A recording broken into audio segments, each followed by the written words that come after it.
Today, we have two stories, both from the Creepypasta Wiki and both by the always wonderful BloodySpaghetti. This first one is Spear to the Back. It started 3 years ago when I came back from a trip to the Russian wilderness. I thought nothing of the trip at first. It was nice and all, camping on the taiga. One day, after work, my back just cracked underneath the pressure of my weight. An electrifying pop, sort of pain surged through my lower back, forcing me to scream and gnash my teeth for the rest of that night. I thought that I might have just overworked myself or positioned my body somehow awkwardly, warranting a strained muscle. It hurt a lot. Although it felt like an overexertion injury more than anything, sort of like when your traps hurt due to stress. The next morning, the pain was gone, and I forgot about the painful incident. As the week rolled by and the workload piled on, the discomfort in my lumbar region started rearing its ugly head all over again. It was this searing kind of pain, as if someone poked between my L1 and S1 vertebrae with a hot nail. It was mildly irritating at this point, so I mostly ignored it. Mostly. I reasoned it was a strain. Strained muscles can be a nagging injury if they're left unattended for years. I thought taking a good rest for a few days was bound to fix me up. Sure enough, the following week, my back pain was only present in my memory. Some time had passed, and I completely forgot about my painful lumbar problem. That is, until I fought with one of my coworkers. It was only a bout of verbal jousting, but I was so heated that one could probably see steam coming out of me. Not an hour after that argument, a lightning bolt went off just above my tailbone. My vertebra locked in place. A fire was lit up just below my belt line, and I stood there, frozen in place with a perplexed expression on my face. The pain traveled in pulsating waves, burning waves of nervous stimulation from my pelvis to my stomach. I felt as if something was twisting and turning in my pelvic cavity, while the reoccurring beats of agonizing electricity coursing through my central nervous system made me nauseous. I got off work early that day, barely made it to my car. In fact, I couldn't really even stand. I stared and visibly limped on my right leg. I was in so much pain, I couldn't sleep right for the next couple of days. The pain, it just kept coming and going in recurring waves of torment. I thought I only needed rest at the time because I wasn't experiencing any neuropathy. The pain didn't travel down my leg, so I assumed there wasn't anything seriously wrong with me. I've to say, the sensation is comparable to inflammatory pain, and there was a tender and sensitive spot on my back. One spot where if I would touch it, a nauseating lightning bolt would run through my entire body. The pain, it came and went. It didn't get any worse, so I kept on ignoring it, living with it. I just tried to not overexert myself so as to avoid it. A year and a half ago, I realized that I couldn't even sit for prolonged periods of time. Whenever I did, my right buttock and leg would start feeling as if I had sat on top of paper sand. At first, I just thought it was some unrelated issues, and ignored that too. My back was hurting less and less. However, my bowels were also becoming somewhat less regular. Also, I had a more frequent urge to urinate, especially after experiencing even the slightest amount of stress. One day, I sat straight up. It felt as if something with sharp claws was walking up and down my right leg when there was nothing. Sitting down that day felt as if I had sat on a razor-sharp blade. I couldn't sit. I couldn't lay on my right side. I couldn't even walk straight or stand upright for long periods of time. I started realizing something was terribly wrong when my calf spasmed out of the blue, and I couldn't relax the muscle for a couple of hours. The spasming ended, but the muscle was still tense and contracted, making it extremely difficult to stay on my feet. By the end of that week, I ended up in the hospital. Waking up on a Friday morning, I moved to get out of bed, but a flaming spear was jammed in between my L5-S1 spinal section. A lightning bolt ran straight through me. I bit into my tongue from the pain, and soon enough I realized I was stuck. I couldn't move. The slightest movement sent electric aftershocks that forced me to dig my fingers deeper into my pillow. Soon enough, my leg got caught up in the storm too. The feeling of a saw slicing through the back of my leg, coupled with the feeling of clawed legs running up and down the limb, bombarded my mind. My stomach started twisting and turning too. I was getting nauseated from the pain again. The room started spinning and my heartbeat was through the roof. I was genuinely afraid for my life. Nobody had told me that even the slightest of spinal injuries could quite literally paralyze you. My mind started racing, and I was sure that I was about to die. Stuck in my bed, my ever-increasing heart palpitations and dizziness did not help the feelings of impending doom. The more the pain tired me out, the more fearful and panicked I became. And thus, the worse the pain got. By the time I managed to get to my phone, my whole body felt as if I had been beaten up by a murderous gang of robotic mannequins. I called 911 and I told them of my situation. The ambulance was quickly on its way. While waiting, petrified from the waist below, I thought I was going to surely die.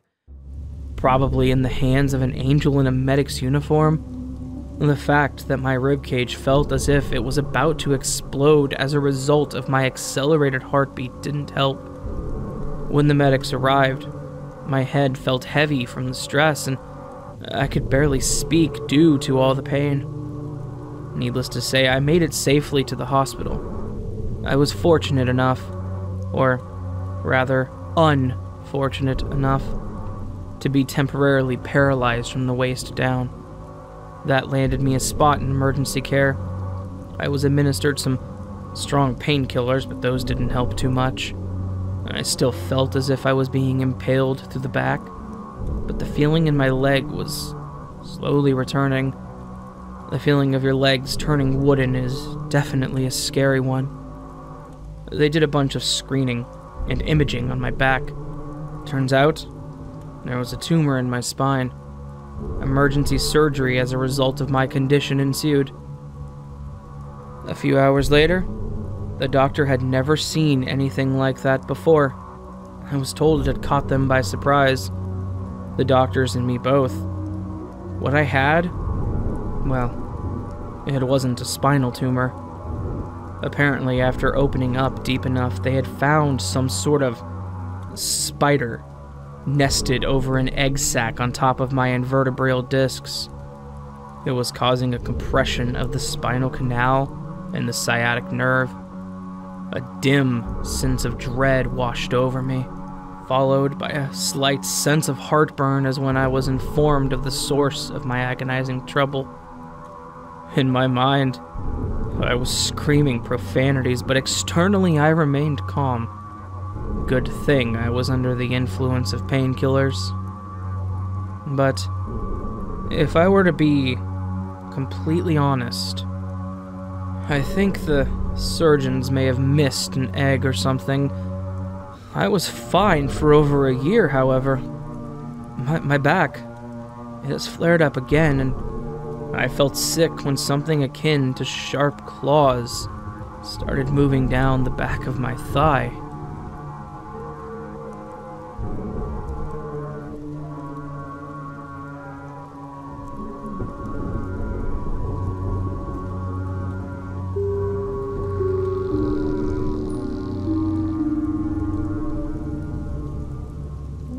The The second story is titled Being Human. It's also by BloodySpaghetti. Here's to being human. I've taken it for granted. Being human is probably the most amazing thing I could have been, that we could have been. Usually humans don't even appreciate their own humanity as much as they should. For the most part, we focus on our struggles and our misfortunes, even though those who do appreciate their humanity do so after going through a life-changing event or just in display of their perceived superiority over other living beings. Sadly, everyone is like that, myself included. Well, I used to be like that. Now, things have changed. In fact, they have changed so long ago, I have no idea how many decades have passed since I have been inserted into this tin can. There's a certain beauty in bleeding. I did not appreciate it, but now I do. I was forced to become appreciative of my humanity by the madness that befell me so long ago. Long ago, I ended up in a terrible car accident. I couldn't be saved in any conventional way. Fortunately for me, or not, by the time my accident had transpired, science was ready to start producing cyborgs. By cyborgs, I mean a human brain and other organs inside a fully functional mechanical body fueled by some sort of nuclear engine. I was, in fact, the first fully functional cyborg in the world. It felt amazing for the people who gave me my new body. I didn't feel so great about it. At least all of them felt something. I do have different sensors in various places of the humanoid mech cage that imprisons me, but I don't feel anything. Every touch feels like a numb contact, devoid of any actual physical sense. Sounds and images come directly to me, so I do not experience the same way I used to when I had my original body. Instead, I process them like a computer. I can't even hear my own voice. All I can do is imagine. And I imagine myself sounding like the sound of a rusted door creaking on its hinges, combined with the voice of a man with advanced tuberculosis. Being unable to feel anything or experience anything takes a great toll on the human brain. Humans in my condition would usually hallucinate. I can't even do that. I'm just being constantly bombarded by my own thoughts. It hurts, mostly metaphorically, giving birth to yet more torment and thus creating more thoughts, which leads me to this endless cycle of muffled mental pain that I have been experiencing for so long now. I don't like what I've become. I tried telling them that my life is as good as a dead man's, but they did not listen. I even forced them through the hell of listening to my desperate rumblings for hours on end, and they did not listen. They said they will improve my experiences with newer technology, but no matter how many times I've been upgraded, I still cannot feel. Sometime after me, they began an act to transition the whole of humanity into mechanical bodies as a way to achieve immortality and end human troubles. I tried stopping them from doing so, but they did not listen. I had gotten violent eventually, tossing a few humans around, and they still did not listen. I ended up being locked up and forgotten, but that was decades ago. I lost count after 60 years back in 2194. Who knows how much time has passed ever since this. I'm recording this in case some other species similar to humans finds the remains of my humanoid mech cage someday and learns from our mistake. but I hope that whoever finds this won't end up in hell like us.